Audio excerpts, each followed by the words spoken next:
আসসালামু আলাইকুম। আমরা এই যে এখন দেখতে পাচ্ছেন কিছু মরিচ গাছের এখানে আছি। আমার সামনে এই যে একটা মরিচ গাছ দেখতে পাচ্ছেন। এই যে মরিচের পাতাগুলো কুঁকড়ায় গেছে। আপনাদেরকে মূলত আজকে এই বিষয়টা দেখাবো। এখানে অল্প কয়েকটা মরিচ গাছ আমি লাগাইছি।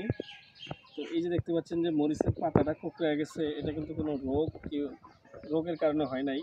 মূলত আমরা যদি এটা একটু দেখি, এই যে পাতাগুলো একদম কুঁকড়ায় গেছে, এটা মূলত হচ্ছে আপনার লাল মাকড়ের আক্রমণের কারণে, কিংবা এছাড়া এই যে সাদামাছি, জ্যাসিড, অ্যাফিড, এই যে এটার কারণে হয়। আমি যদি আপনাদেরকে আরেকটু একটু সামনে আনি,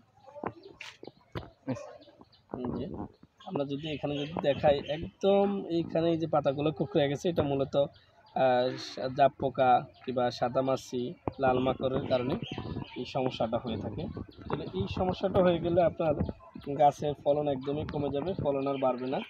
এই যে স্বাভাবিক সুস্থ পাতা থেকে, এই যে স্বাভাবিক সুস্থ পাতা থেকে আমাদের এই গাছটা একদম নষ্ট হয়ে গেছে। এটাতে ফলনও নাই।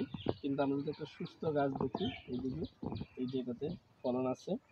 তো এই সাদামাছির জন্য এবং কি এই জাপ পোকার জন্য আমরা হচ্ছে অ্যাবামেকটিন গ্রুপের 1.8 ইসি, যেমন হচ্ছে লিকার, বার্টিম্যাক, তারপর হচ্ছে অ্যাকামাইট, 1 লিটার পানিতে 2 মিলি হারে মিশিয়ে স্প্রে করতে হবে।